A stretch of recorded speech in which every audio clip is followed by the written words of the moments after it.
پیغمبر عظیم تر ہے۔ اعوذ باللہ من الشیطان الرجیم، بسم اللہ الرحمن الرحیم۔ اللہم صلی علی سیدنا و مولانا محمد وعلی آل سیدنا و مولانا محمد وبارک وسلم وصلی علیہ۔ ناظرین کرام، پروگرام میرا پیغمبر عظیم تر ہے کی آج کی نشست کے ساتھ آپ کی میزبان سلمیٰ خان آپ کا تہہ دل سے خیر مقدم کرتی ہے۔ نبی کریم صلی اللہ علیہ وآلہ وسلم کو اللہ عز و جل نے تمام عالم کے لیے نبی رحمت بنا کر بھیجا، اور جیسا کہ اللہ کریم قرآن میں ارشاد فرماتا ہے وَمَا أَرْسَلْنَاكَ إِلَّا رَحْمَةً لِلْعَالَمِينَ، تو یہ کیوں کر ممکن تھا کہ بچوں پر اور صنف نازک پہ آقا صلی اللہ علیہ وآلہ وسلم کا سایہ رحمت سایہ فگن نہ ہوتا۔ ناظرین کرام، دنیا جس صنف نازک کو آبگینے کے ساتھ تشبیہ دیتی ہے، اس کے حوالے سے اور بچوں کے ساتھ آقا علیہ الصلوۃ والسلام کے سلوک اور شفقت اور محبت کے حوالے سے آج ہم اپنے پروگرام میں بات چیت کریں گے۔ آقا صلی اللہ علیہ وآلہ وسلم نے بچوں سے نرمی کے حوالے سے ارشاد فرمایا ہے کہ وہ شخص ہم میں سے نہیں ہے جو ہمارے بچوں پر رحم نہ کرے اور ہمارے بوڑھوں کی عزت نہ کرے۔ مزید آپ صلی اللہ علیہ وآلہ وسلم عورتوں سے سلوک کے حوالے سے ارشاد فرماتے ہیں کہ تم میں سب سے بہترین وہ لوگ ہیں جو اپنی عورتوں کے ساتھ اچھا برتاؤ کرتے ہیں۔ حضرت عائشہ رضی اللہ تعالی عنہا روایت کرتی ہیں کہ رسول صلی اللہ علیہ وآلہ وسلم نے ارشاد فرمایا کہ جس شخص نے 2 لڑکیوں کی پرورش کی اور دیکھ بھال کی، وہ شخص جنت میں میرے ساتھ اس طرح اکٹھا ہوگا جیسے کہ میری یہ 2 انگلیاں۔ اور آقا صلی اللہ علیہ وآلہ وسلم نے یہ ارشاد فرماتے ہوئے اپنی دونوں انگلیوں کو اکٹھا کر کے اشارہ فرمایا۔ اس حوالے سے قرآن کیا ارشاد فرماتا ہے؟ قرآن کہتا ہے کہ وَعَاشِرُوهُنَّ بِالْمَعْرُوفِ، اپنی عورتوں سے حسن سلوک کے ساتھ گزارا کرو۔ اس حوالے سے مزید رہنمائی کے لیے ہم نے دعوت دی ہے اپنے اسٹوڈیوز میں مفتی محمد نعیم رحمۃ اللہ نوری صاحب کو۔ مشہور عالمی دین ہے، اینکر پرسن ہے اور پاکستان کے مختلف چینلز پر آپ ان کو دیکھ سکتے ہیں۔ پروگرام میں آپ کا خیر مقدم ہے۔ اس کے علاوہ ناظرین، اپنے پروگرام کی ابتدا میں ہم نعت رسول مقبول صلی اللہ علیہ وآلہ وسلم پیش کیا کرتے ہیں، اور آج اپنے پروگرام میں ہم نے جس نعت خوان کو دعوت دی ہے ان کا نام ہے ذیشان اشرف صاحب۔ میں ملتمس ہوں آپ سے کہ ہدیہ عقیدت بحضور سرور کائنات صلی اللہ علیہ وآلہ وسلم پیش کریں۔ ہر دن یوں ہی گزرے میرا ان کی نعت سنانے میں، ہر شب یوں ہی بیتے میری ان کی نعت بنانے میں، صلی علی نبینا صلی علی محمد صلی علی شفیعنا صلی علی محمد، ان پہ درود سلام پڑھوں میں اور وہ راضی ہو جائیں، ان پہ درود سلام پڑھوں میں اور وہ راضی ہو جائیں، یوں آسانی ہو جائے گی روٹھے رب کو منانے میں، یوں آسانی ہو جائے گی روٹھے رب کو منانے میں، صلی علی نبینا صلی علی محمد صلی علی شفیعنا صلی علی محمد، حشر میں فرمائے وہ مجھ سے آج بھی نعت سناؤ تم، حشر میں فرمائے وہ مجھ سے آج بھی نعت سناؤ تم، اتنی ہی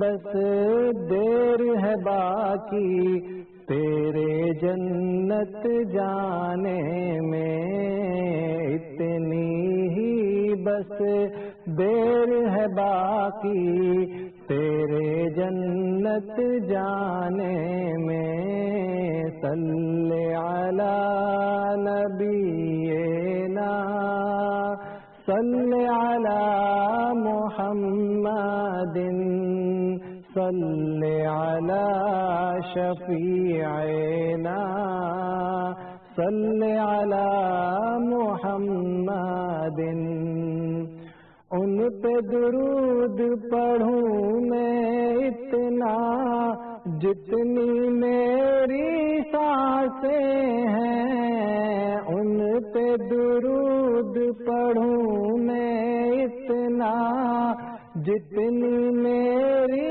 سانسیں ہیں پڑھتے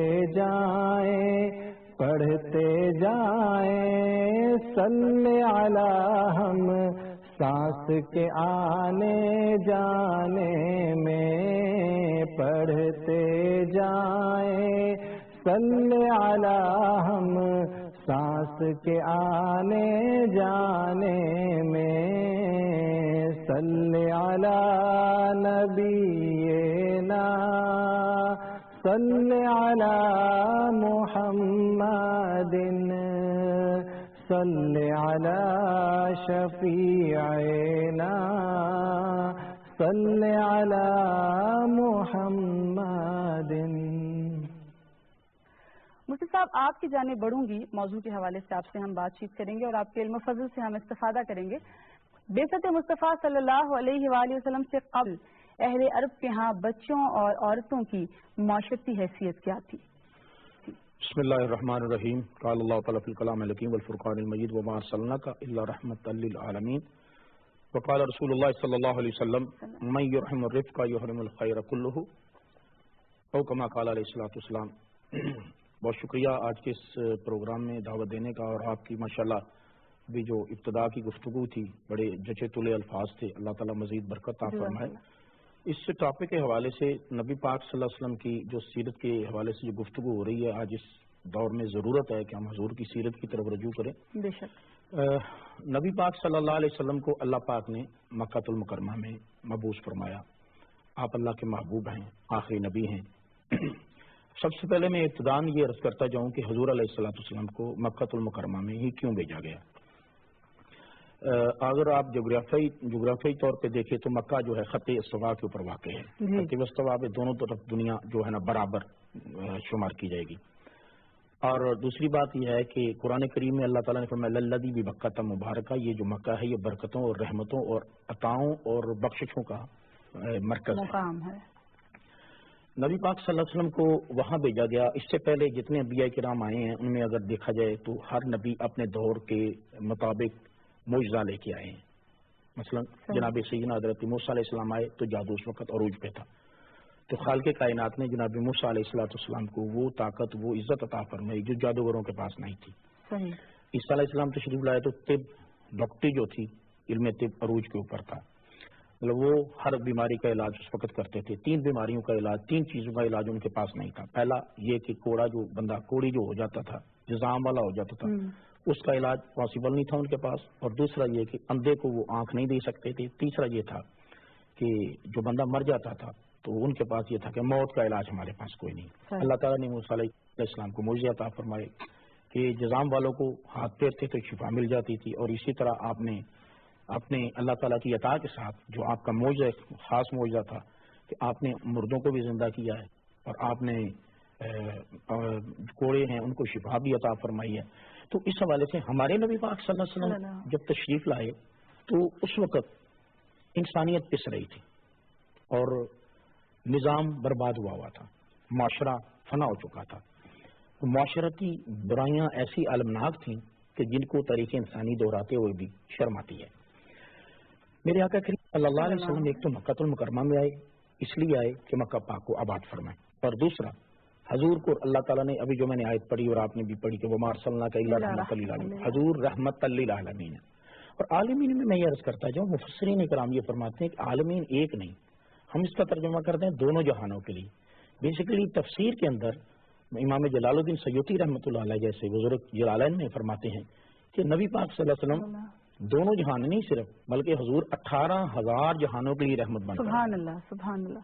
جہاں جہاں حضور کی رحمت کا ذکر آئے گا وہاں یہ بات ہمیں یاد رکھنی چاہیے کہ حضور کی رحمت کے دو حصے ہیں، ایک رحمت عامہ ہے، ایک رحمت خاصہ ہے. رحمت عامہ جو ہے سب کے لیے ہے، اور رحمت خاصہ جو ہے نا یہ امت محمد صلی اللہ علیہ وسلم کے لیے. اب جو مکہ مکرمہ میں اگر آپ تاریخ کے مکہ کو دہرائیں یا دیکھیں ذرا تھوڑا سا تاریخ کی طرف جائیں تو میں یہ عرض کرتا جاؤں، ابھی آپ نے عورت کا ذکر کیا تو عورت کے جو رشتے ہیں ان میں بیٹی بھی ہے، بہن بھی ہے، ماں بھی ہے، باقی آپ دیکھتے جائیں پھر رشتے بڑھتے جاتے ہیں، مطلب بیوی بھی ہے. ان حوالوں سے اگر دیکھیں تو آپ مکے کی تاریخ کی طرف جب ہم دیکھتے ہیں حضور کی بعثت سے پہلے کہ تاریخ انسانیت بڑی چیخ و پکار کر رہی تھی اور انسانیت بڑی بلبلا رہی تھی ظلم و ستم کی وجہ سے. خالق کائنات نے اپنے محبوب کو مکہ المکرمہ میں بھیجا کہ وہاں انسانیت سوز مظالم اپنے عروج پر تھے، اور کریم آقا جب تشریف لائے تو اللہ نے اپنی رحمت کو بھی وہاں پہ عروج پہ ہی بھیجا. اب اس کی تھوڑی سی تاریخ میں عرض کرتا جاؤں، آپ ذرا پڑھیں تاریخ میں کہ باپ فوت ہو جاتا تھا، اس کی جو بیوہ ہوتی تھی جبرن بیٹے اس کے ساتھ نکاح کر لیتے تھے، اور بیٹیوں کو زندہ درگور کیا جاتا تھا. اور بچوں کے حوالے سے یہ ہے کہ بچوں کو لوگ غلام بنا لیتے تھے، اغوا کر لیتے تھے، بازاروں میں بیچ دیا جاتا تھا، اور بچوں کے حقوق کا بالکل کوئی خیال نہیں رکھا جاتا تھا. اور پھر بچے جو اشرافیہ کے بچے ہوتے تھے ان کو مقدم جانا جاتا تھا، اور جو عام بچے ہوتے تھے ان کی کوئی عزت و توقیر نہیں ہوتی تھی، حالانکہ بچے معصوم ہوتے ہیں. اس کے بعد نبی پاک صلی اللہ علیہ وسلم نے غلاموں کے حوالے سے جو ماحول تھا اس وقت، جو ظلم و ستم ان پر ڈھائے جاتے تھے، میرے کریم آقا صلی اللہ علیہ وسلم تشریف لائے تو آپ نے اپنی رحمت کا اظہار فرمایا. سرکار دو عالم صلی اللہ علیہ وسلم نے مکہ المکرمہ میں تشریف لاتے ہی یہ فرمایا کہ لوگوں انسان کی قدر کرو. اچھا، انسان میں یہ عرض کرتا جاؤں صرف مسلمان ہی نہیں ہے بلکہ انسان جو مسلمان نہیں بھی ہے حضور جہانوں کے لیے رحمت ہے، آپ نے سب کے لیے رحمت فرمائی ہے. اب اس پہ عرض کرتا جاؤں، بچوں کا ذکر آیا تو رسول پاک صلی اللہ علیہ وسلم نے جو ہمارے بچوں پر رحم نہ کرے، ہمارے بڑوں کی عزت نہ کرے، وہ ہم میں سے نہیں، میری امت سے اس کا تعلق نہیں. اس کے دو مطلب ہیں. پہلا مطلب یہ ہے کہ وہ میری امت سے ہی نکل جاتا ہے، اور دوسرا یہ ہے کہ جب میری شفاعت ہوگی، جب میری رحمتیں عروج پر ہوگی، جب اللہ تعالیٰ کی بارگاہ میں برکتیں اور رحمتیں لینے کا وقت ہوگا تو میں اس کا شفاعت کرنے والا نہیں ہوں گا. اور دوسری حدیث میں نبی پاک صلی اللہ علیہ وسلم نے اپنی زبان مبارک سے یہ فرمایا، اور حضور کا فرمانا وہی الہی ہے. میرے آقا جب بولتے ہیں تو موتی، حضور جب بولتے ہیں تو دلوں پہ بہار آ جاتی ہے. سرکار دو عالم لب کشا ہوتے ہیں کہ یوں لب کشا ہوئے کہ جان سی پڑ گئی، یوں مسکرائے کہ کلیوں میں جان سی پڑ گئی، یوں لب کشا ہوئے کہ گلستان بنا دیا. کریم آقا صلی اللہ علیہ وسلم نے فرمایا لوگوں بچوں کا خیال رکھا کرو، بچوں پہ نرمی کیا کرو. مجھے حدیث پاک یاد آ رہی ہے، نبی پاک صلی اللہ علیہ وسلم نے صحابہ کرام فرماتے ہیں جب پہلا تازہ پھل آتا تھا نا کسی بھی فصل کا، کسی بھی درخت کا پھل آتا تھا یا کوئی چیز آتی تھی تو حضور علیہ الصلوۃ والسلام سب سے پہلے بچوں کو بلاتے تھے، اور وہ آغاز جو تھا وہ بچوں سے فرماتے تھے. اور حدیث پاک میں آتا ہے کہ بچے جب حضور کے پاس کوئی غلطی کرتے تو آج کے ہمارے معاشرے کا اگر دیکھا جائے، ہم مسلمان ہیں تو یقین کرے ہمارا رویہ اس میں تضاد نظر آتا ہے. کلمہ نبی پاک صلی اللہ علیہ وسلم کا پڑھنے کے باوجود اللہ ہماری اصلاح فرمائے کہ صحابہ کرام فرماتے ہیں، بہت سارے صحابہ جو بعد میں بچے تھے اور بعد میں حضور کے صحابہ بھی بنے، کہ حضور علیہ الصلوۃ والسلام کی بارگاہ میں ہم ہوتے تھے کہ اگر ہم سے کوئی غلطی ہو جاتی کھانا کھاتے ہوئے تو حضور فرماتے بیٹے بائیں ہاتھ سے نہیں دائیں ہاتھ سے کھانا، یہ اللہ تعالیٰ کا حکم ہے اور یہ سنت مصطفیٰ ہے. آپ رحمت خاصہ اور رحمت عامہ کا ذکر کر رہے تھے تو غیر مسلم بچے جو تھے ان کے ساتھ آقا صلی اللہ علیہ وآلہ وسلم کو سلوک اور رویہ تھے. بہت سارے ایسے واقعات ہیں حدیث رسول صلی اللہ علیہ وسلم میں نے عرض کیا کہ نبی پاک صلی اللہ علیہ وسلم کے آنے سے اندھیرے ختم ہو گئے، حضور کے آنے سے ظلم ختم ہو گیا، حضور کے آنے سے جہالت ختم ہو گئی، حضور کے آنے سے ناانصافیاں ختم ہو گئی، حضور کے آنے سے وہ روتے ہوئے ہنس پڑے، حضور کے آنے سے جن کے حقوق کا استحصال کیا گیا تھا ان کو حقوق ملے. تو حضور علیہ الصلوۃ والسلام نے یہ تو صحابہ کرام کے بچے ہیں، غیر مسلموں کے بچوں کو بھی حضور نے جنہوں نے بھی اسلام قبول نہیں کیا تھا، سرکار دو عالم صلی اللہ علیہ وسلم بچوں سے محبت فرماتے تھے، شفقت فرماتے تھے. ایک وہ یہودی کا واقعہ آتا ہے جو ایک بچہ نبی پاک صلی اللہ علیہ وسلم مدینہ تو نبی صلی اللہ علیہ وسلم میں رہتا تھا، اور سرکار دو عالم صلی اللہ علیہ وسلم کا جب اس نے دیدار کیا والدین اس کو منع کرتے تھے یہ میں اشارت نہیں عرض کر رہا ہوں، تفصیل جو ہے اس کی طرف نہیں جا رہا، صحیح، کیونکہ میں چاہ رہا ہوں زیادہ سے زیادہ باتیں شیئر ہو جائیں. نبی پاک صلی اللہ علیہ وسلم کو دیکھا اس بچے نے، یہودیوں کے بچے نے، سرکار دو عالم صلی اللہ علیہ وسلم شفقت فرمائی. حضور کے اخلاق حسنہ سے اتنا متاثر ہوا، حضور کی شفقت سے اتنا متاثر ہوا کہ سرکار دو عالم صلی اللہ علیہ وسلم کو دیکھنے کے بغیر اس کو چین نہیں آتا. اور اب تصور کیا ہے کہ آنا جانا تیری گلی میں، ریاضت اس کو کہتے ہیں، تصور میں تیرے رہنا عبادت اس کو کہتے ہیں. اب ایک کا تصور تھا، ایک اس کی سوچ تھی، ایک چھوٹے سے بچے کی کہ بس کوئی ایسا وقت ہو کہ مجھے حضور کا دیدار نصیب ہو جائے، حضور کی صحبت نصیب ہو جائے. اب وہی بچہ جو ہے سرکار دو عالم صلی اللہ علیہ وسلم اس کے ساتھ اچھا سلوک فرماتے ہیں، اور وہ بچہ جب اس کے والدین اس کو روکتے ہیں گھر میں کہ تم نے نبی پاک صلی اللہ علیہ وسلم کی زیارت نہیں کرنی، کہ مبادہ کہیں ایسا نہ ہو کہ ہمارا بچہ مسلمان نہ ہو جائے. حالانکہ وہ سوچ رہے تھے، اللہ تعالیٰ کی تقدیر ہی اور تھی کہ خالق کائنات نے اس کے مقدر میں صحابیت رسول لکھی ہوئی. سبحان اللہ. جب روکا تو وہ بچہ بیمار ہو گیا. اب محبت کا یہ عالم تھا کہ محبت حضور نے فرمائی تو اس نے آگے سے حضور کے ساتھ محبت فرمائی نا. حضور علیہ السلام صحابہ کرام فرماتے ہیں، اور وہ بچوں کے حوالے سے حضور بچوں سے اتنی شفقت فرماتے تھے، اتنا مانوس ہوتے تھے کہ بچے اپنے والدین کو وہ غم نہیں بتاتے تھے جو حضور علیہ السلام کو بتاتے تھے. اور غیر مسلم بچوں کے حوالے سے یہ بات ذہن میں رہے کہ رسول اللہ صلی اللہ علیہ وسلم کی یہ رحمت عامہ ہے. حضور نے مسلمان بچوں پہ بھی اور غیر مسلموں پہ بھی، جب اسلام کا ابتدائی دور تھا تو اس وقت تو صحابہ کرام چند تھے. اور سرکار دو عالم صلی اللہ علیہ وسلم کی جو سیرت کے حوالے سے ذکر آتا ہے بچوں کا، تو بچوں کے حوالے سے جو نبی پاک نے بار بار یہ کہا ہے کہ ان کی تربیت کا خیال رکھو، ان کے ساتھ حسن سلوک کرو، ان کے حقوق ادا کرو. نبی پاک صلی اللہ علیہ وسلم نے فرمایا کہ یہ تمہارا مستقبل ہے، یہ حضور کی اشادت ہے. اچھا مفتی صاحب، عورتوں کی جانب ہم بڑھتے ہیں، ان کے حقوق کے حوالے سے بات کرتے ہیں کہ عورتوں کو آقا علیہ الصلوۃ والسلام نے وراثت اور تجارت کا کیا حقوق عطا فرمائے تھے؟ ماشاءاللہ دیکھیے، حضور علیہ الصلوۃ والسلام کی جو سیرت مبارکہ ہے ہمارے لیے مشعل راہ ہے. لقد کان لکم فی رسول اللہ اسوۃ حسنہ. اور حضور علیہ الصلوۃ والسلام نے فرمایا کریم آقا نے انما بعثت لاتمم مکارم الاخلاق، میں اس لیے پیدا کیا گیا لوگوں کو اخلاق سکھا دوں. اور پھر نبی پاک صلی اللہ علیہ وسلم نے فرمایا اخلاق صرف یہی نہیں، میل ملاپ، اخلاق معاملات میں بھی ہے. حضور علیہ السلام نے فرمایا اگر کسی کے ساتھ کسی کو دیکھنا کیسا ہے تو اس کے ساتھ کوئی معاملہ کر کے دیکھو. دیکھیے عبادات جو ہے نا، عبادات یہ آپ کی ذاتی معاملہ ہے، اصل معاملات ہیں. سرکار دو عالم صلی اللہ علیہ وسلم سے جو لوگ متاثر ہوئے ہیں نا، وہ حضور کے معاملات سے متاثر ہوئے ہیں. اب جو آپ نے سوال کیا، دیکھیے آج کے دور میں اگر ہم حضور علیہ السلام کی سیرت کو پیچھے ذرا تھوڑا سا چلے جائیں تو نبی پاک صلی اللہ علیہ وسلم نے فرمایا کہ عورتوں کی آزادی کے حوالے سے فرمایا یہ بھی تمہاری طرح اللہ کی بارگاہ میں پورا ثواب لیتی ہیں. حضور نے صنف نازک پر یہ شفقت فرمایا کہ جو صنف نازک پس رہی تھی، جس کو بیچا جاتا تھا بازاروں کے اندر، جس کی عزت و ناموس کی چادر کے پردوں کو چاک کیا جاتا تھا، میرے کریم آقا صلی اللہ علیہ وسلم نے یہ فرمایا کہ جس نے بیٹی کو پالا جنت میں، اس طرح حدیث ہے بخاری شریف، وہ میرے ساتھ ایسے ہوگا. عرض کی یا رسول اللہ جس کی 2 بیٹیاں ہوں، فرمایا وہ بھی جنت میں میرے ساتھ ہوگا. وہ صحابی رسول حضرت دیا کلبی رضی اللہ تعالیٰ جو بیٹیوں کو زندہ درگور کرتے تھے، سرکار دو عالم صلی اللہ علیہ وسلم نے پھر ان کو یہ فرمایا کہ نہیں، بیٹیوں کی یہ عزت و توقیر ہے. پھر وہاں حضور کی بارگاہ میں معافی مانگی. آگے چلیے، جو تجارت کے حوالے سے اور حقوق کے حوالے سے آپ نے بات کیا، میرے کریم آقا صلی اللہ علیہ وسلم کے دین میں جس طرح اللہ تعالیٰ نے بیٹے کا وراثت میں حصہ رکھا ہے، ویسے ہی نبی پاک صلی اللہ علیہ وسلم کی شریعت میں بیٹیوں کو بھی حصہ دیا جاتا ہے، سلس دیا جاتا ہے. اور دیکھیے آج کے اس معاشرے میں اگر ہم حضور نبی پاک صلی اللہ علیہ وسلم کا کلمہ پڑھتے ہیں تو کلمے کے کچھ تقاضے ہیں، کلمے کے کچھ ہمارے ساتھ لوازمات ہونے چاہیے. کہ نبی پاک کا کلمہ پڑھا ہے تو ہمارے جسم، ظاہر و باطن کے اندر حضور کی محبت کا تقاضا یہ ہے کہ ہم حضور کی سیرت پر عمل کریں، عورتوں کو وراثت کے حقوق سے محروم نہ کریں. نبی کریم صلی اللہ علیہ وسلم کی ذات مبارکہ کی شان یہ دیکھیں کہ لوگوں کے نسب چلتے ہیں بیٹوں سے. میرے کریم آقا صلی اللہ علیہ وسلم نے بیٹی کو یہ عزت فرمائی کہ میرا نسب میری بیٹی سیدہ فاطمہ سے چلے گا.